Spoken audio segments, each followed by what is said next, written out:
बिस्मिल्लाहिर्रहमानिर्रहीम।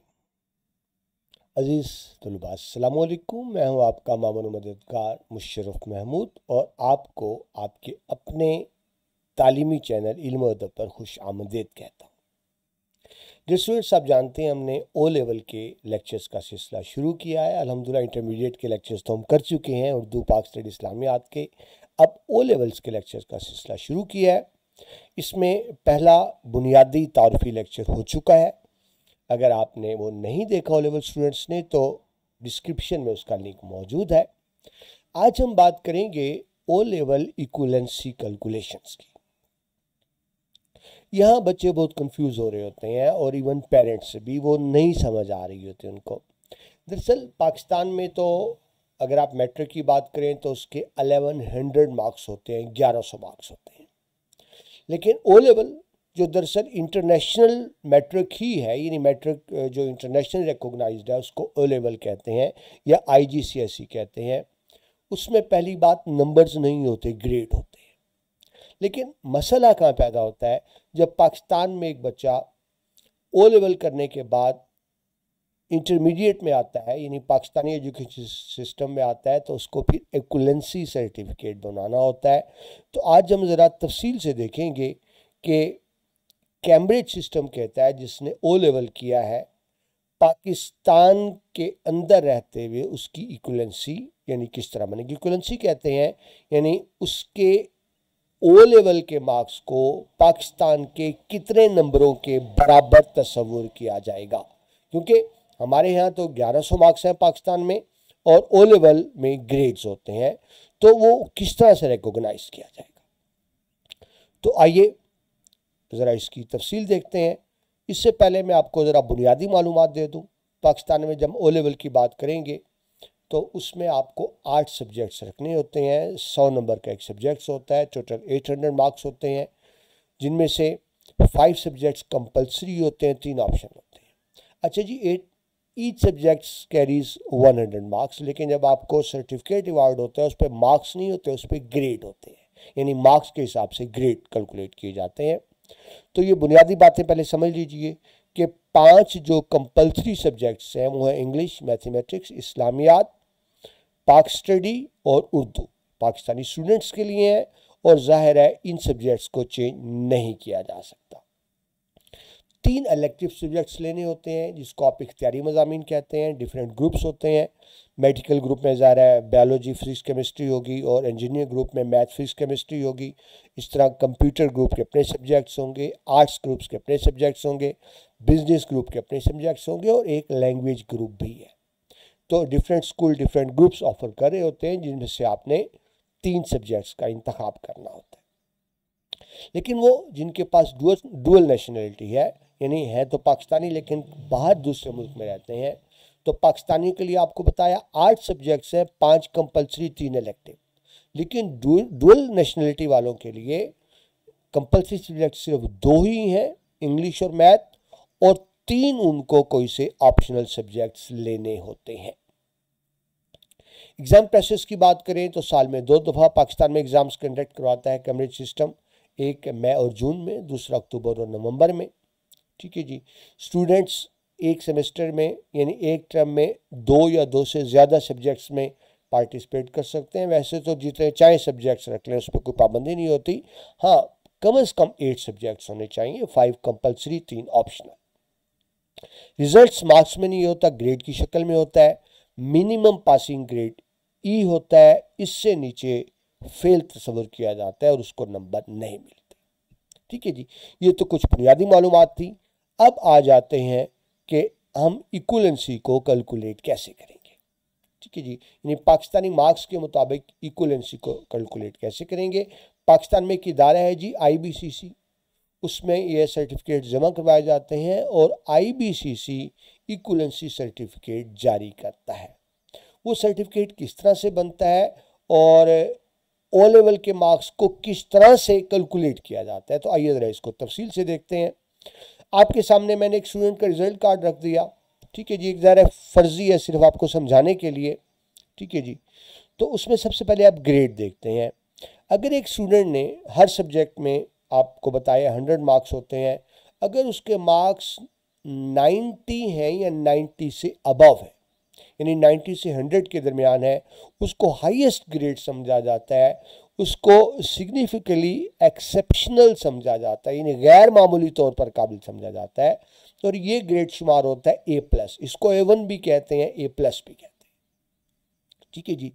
अब उसके मार्क्स 90 से 100 तक, 90 हो सकता है, 91, 92, 93, 4, 5, 6, 7, 8, 100 तक हो सकते हैं। लेकिन जब कैलकुलेशन हम करेंगे तो उसके मार्क्स को, यानी A+ को 90 मार्क्स ही शुमार किया जाएगा। ये एक बड़ा ड्रॉबैक है। यानी एक स्टूडेंट ने 98 मार्क्स लिए, लेकिन इक्वलेंसी में आएगा तो क्योंकि A+ है तो A+ 90 से लेके 100 तक जितने भी स्टूडेंट हैं उनको 90 मार्क्स ही अवार्ड किए जाते हैं। यानी ये समझ लें कि मैक्सिमम मार्क्स 90 होते हैं। अगर आप पाकिस्तान की बात करें, सेकेंडरी स्कूल सर्टिफिकेट की बात करें तो 100 में से 100 भी आ जाते हैं।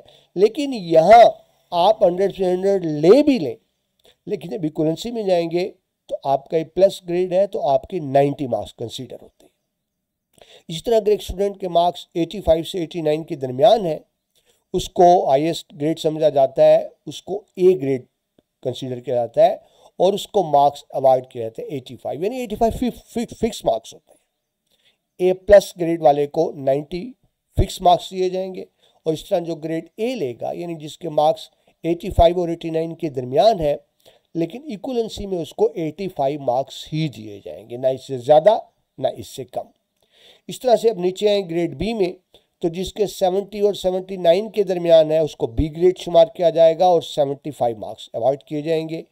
जो 60 से 69 के दरमियान है, C ग्रेड है, उसको 65 मार्क्स दिए जाएंगे। ऐसे ही जिसके मार्क्स 50 और 59 के दरमियान है वो D ग्रेड समझा जाएगा, उसको 55 मार्क्स दिए जाएंगे। जो 40 और 49 के दरमियान है उसको E समझा जाएगा और 45 मार्क्स दिए जाएंगे। और this is the last passing grade, यानी E ग्रेड 40 से 49 पासिंग मार्क्स है। मतलब ये हुआ कि अगर आपके मार्क्स 40 से कम होते हैं तो ये पास ग्रेड नहीं होगा। यानी अगर आपके मार्क्स 30 और 39 के दरमियान है तो इसको फेल कंसीडर किया जाएगा, एलिजिबल नहीं है, और आपने देखा कि 0 मार्क्स अवॉइड किए जाएंगे। ऐसे जिसके 20 से 29 है इसको G ग्रेड कहेंगे, ये भी फेल कंसीडर होगा, 0 मार्क्स। और अगर आपके 0 और 90 के दरमियान यानी बिलोस्ट मार्क्स हैं तो उसको U ग्रेड समझा जाएगा, ये भी 0 मार्क्स है। तो आपने देखा लास्ट पासिंग ग्रेड E है, F, G और U को फेल ग्रेड तस्वर किया जाता है। तो जब आपको सर्टिफिकेशन जारी की जाती है तो आपको मार्क्स नहीं दिए जाते, आपको ग्रेड दिए जाते हैं और हर ग्रेड के अगेंस्ट स्पेसिफिक मार्क्स हैं जिसकी मैंने आपको तफसील बताई। अब आप तस्वर करें कि एक स्टूडेंट है, ये आपके सामने लेट्स सपोज एक एग्जामिनेशन कार्ड में रख रहा हूं। एक स्टूडेंट है जिसने मैथ में, आप तस्वर करें कि मैथ में उसके मार्क्स हैं, उसने ग्रेड लिया है A+। ठीक है जी। अच्छा, ये मैक्सिमम मार्क्स आपको बता रहा हूँ, यानी अगर 8 सब्जेक्ट्स हैं तो आप समझ लें सब में उसका A+ ग्रेड है या सब में A1 ग्रेड है। मैथ में भी A+, उर्दू में भी A+, पाक स्टडी में भी A+, फिजिक्स में भी, इंग्लिश में भी, इस्लामियात में भी, बायोलॉजी में भी, केमिस्ट्री में भी, यानी हाईएस्ट ग्रेड लिए। और आपको मैंने बताया A+ या A1 में 90 मार्क्स कंसीडर किए जाते हैं। तो हम इसको कैलकुलेट कैसे करेंगे, यानी उसने 8 A's लिए हैं, 8 सब्जेक्ट से 8 में A's लिए हैं और आपको बताया मैंने A में 90 मार्क्स कंसीडर होते हैं। यानी 8 को जब आप मल्टीप्लाई करेंगे 90 मार्क्स में तो इसका मतलब है ही अचीव्ड 720 मार्क्स। ठीक है, यानी टोटल 800 मार्क्स में से उसने 780 मार्क्स अचीव किए, achieved 720 marks out of 800 marks. ठीक है जी, ये तो हो गया O लेवल का। लेकिन प्रॉब्लम ये है इक्वलेंसी किस तरह से बनेगी। इक्वलेंसी इस तरह से बनेगी कि पाकिस्तान में तो 1100 मार्क्स होते हैं मैट्रिक के, तो अब क्या किया जाएगा, अब इसको चेंज किया जाएगा, मार्क्स को स्टैंडर्डाइज किया जाएगा। यानी 800 में से तो 72 मार्क्स लिए, जो परसेंटेज देखते हैं तो आप 72 को डिवाइडेड बाई 80 मल्टीप्लाइड 100 करते हैं तो आप देखिए 90% मार्क्स आ रहे हैं। लेकिन जब हम उसको इक्वल करेंगे मैट्रिक के तो हम ये करेंगे कि उसको 1100 से मल्टीप्लाई कर देंगे, क्योंकि पाकिस्तान में 1100 मार्क्स हैं। तो आप ये करेंगे that student achieve 720 marks out of 800 marks. तो you will calculate 720 divided by 800 and multiplied by the 1100। ठीक है जी। तो ये मार्क्स हो गए 990, यानी 800 में से उसने लिए थे 720 मार्क्स और 1100 में से उसको हो गए 990 मार्क्स। ठीक है जी। तो इक्वलेंसी में उसके मार्क्स शुमार होंगे 990 आउट ऑफ 1100। और आप देखिए परसेंटेज निकालते हैं जब आप 990 डिवाइडेड बाई 1100 मल्टीप्लाइड बाई 100 तो अगेन 90% मार्क्स ही आ जाते हैं। ठीक है जी। लेकिन आप ये देखें ये मैक्सिमम स्कोर है जो आपके सामने आ रहा है, यानी इससे ज़्यादा मुमकिन नहीं हो सकता। ये एक बड़ी आइडियल सिचुएशन है। यानी एक स्टूडेंट अगर ओ लेवल में 70-20 मार्क्स गेन करता है out of 800, that's are the maximum marks. तो जब इक्वलेंसी बनेगी पाकिस्तान में IBCC की तरफ से तो वो कंसीडर किए जाएंगे कि that student got the 990 marks out of 1100 marks. लेकिन ये तो बड़ी एक्स्ट्रा ऑर्डिनरी सूरत हाल है कि तमाम में A+ ग्रेड है। ठीक है, आपको मिसाल देने के लिए। अब हम एक और मिसाल देखते हैं, 2-3 मिसालें देखेंगे ताकि अच्छी तरह से आपको बात समझ में आ जाए। दूसरी मिसाल की तरफ आए तो इसमें आप देखें एक स्टूडेंट का रिजल्ट कार्ड है। तो लेट्स सपोज उसने मैथ में A+ ग्रेड लिया है, उर्दू में सिर्फ A ग्रेड है, पाक स्टडी में भी A ग्रेड है, फिजिक्स में A ग्रेड है, इंग्लिश में अगेन A+ है, इस्लामियात में A ग्रेड है, बायोलॉजी में A+ है और केमिस्ट्री में B ग्रेड आ गया। तो मैं आपको इसलिए डिफरेंट मिसालें दे रहा हूँ, एग्जाम्पल्स दे रहा हूँ ताकि अच्छी तरह आपको बात समझ में आ जाए। तो अब स्टूडेंट्स को हम कैलकुलेट किस तरह से करेंगे। That student got 3 A's, A's 3 है, सॉरी 3 A's+ और 4 A's लिए हैं, 1 B's लिए। ठीक है जी। तो A+ कितने हैं उसके 3। तो हम देखते हैं कि A+ के मार्क्स शुमार होते हैं 90। तो हम 90 को 3 से मल्टीप्लाई करेंगे तो A+ क्योंकि उस बच्चे के 3 है तो ही गॉट 270 मार्क्स। आगे देखिए A's उसके 4 हैं और A's के मार्क्स शुमार होते हैं 85, यानी 85 को हम 4 से मल्टीप्लाई कर देंगे तो ही गॉट 340 मार्क्स। ऐसे ही एक उसका आ गया B ग्रेड और B ग्रेड के मार्क्स शुमार होते हैं 75, तो एक 75 आ गए। ठीक है जी। तो जब हम इनको जमा करते हैं तो दैट स्टूडेंट अचीव्ड और obtained 685 marks out of 800 marks, क्योंकि 8 सब्जेक्ट थे, हर एक के 100 मार्क्स थे। लेकिन क्योंकि ग्रेड अवार्ड होता है, मार्क्स अवार्ड नहीं होते, तो ग्रेड को हम अगेन इक्वलेंसी में लाते हैं।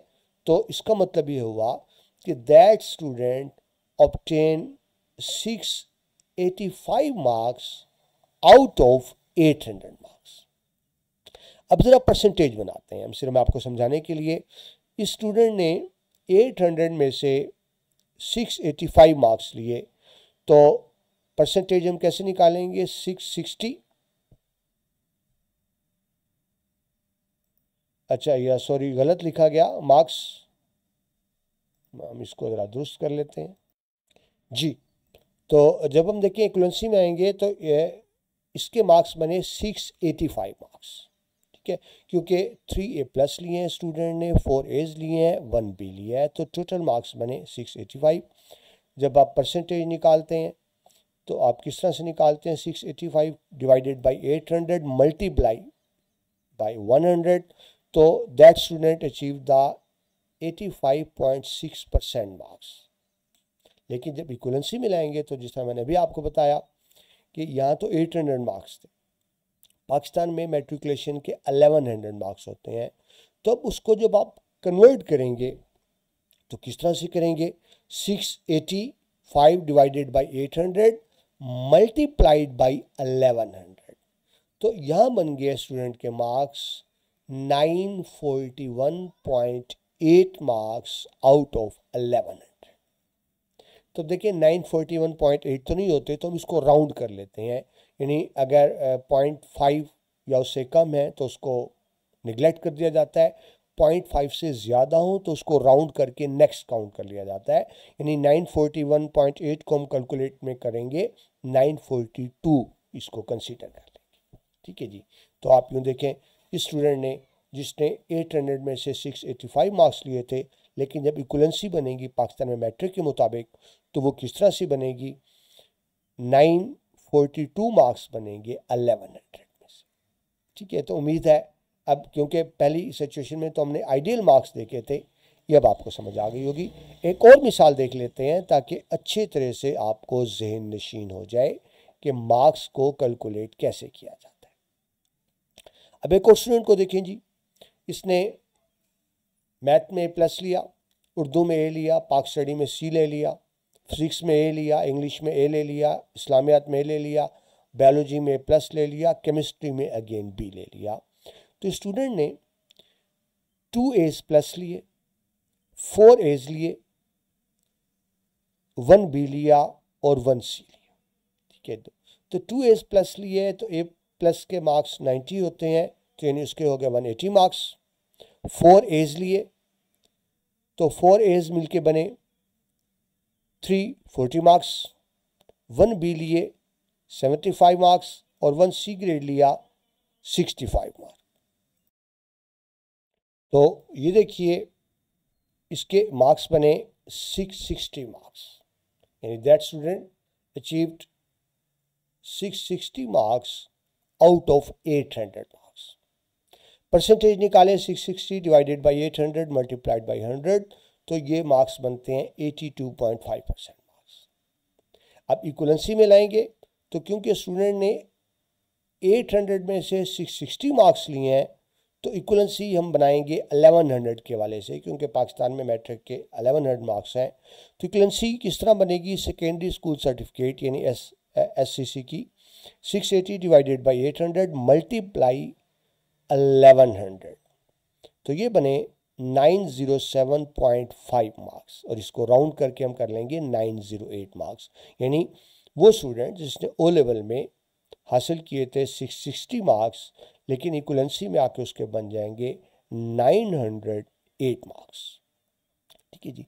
तो उम्मीद है ये आपको समझ आ गई होगी, और आपको ये भी पता लग गया होगा कि पाकिस्तान में मैट्रिक में 100 में से 100 मार्क्स लिए जा सकते हैं, लेकिन जब आप O लेवल में जाते हैं तो आप मैक्सिमम मार्क्स लेने के बावजूद भी, A+ ग्रेड लेने के बावजूद भी आपके मार्क्स 90 कंसीडर होते हैं।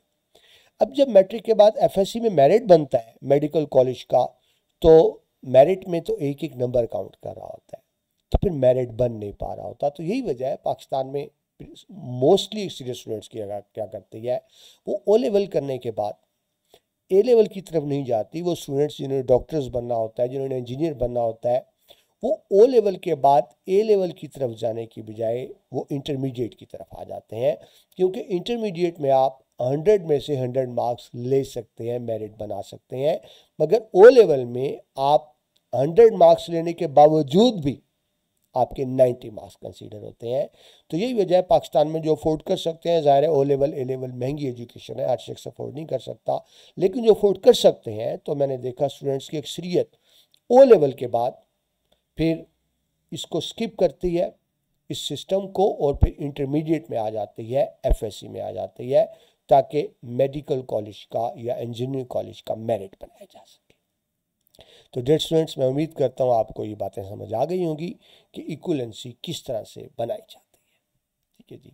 नेक्स्ट लेक्चर में हम बात करेंगे उर्दू सब्जेक्ट्स की, कि इसमें उर्दू के कौन कौन से ऑक्सफोर्ड में सब्जेक्ट्स शामिल होते हैं और उनमें क्या क्या टॉपिक्स शामिल होते हैं। ये वीडियो यहाँ पे कंप्लीट होती है। अपना बहुत सा ख्याल रखिएगा। अल्लाह।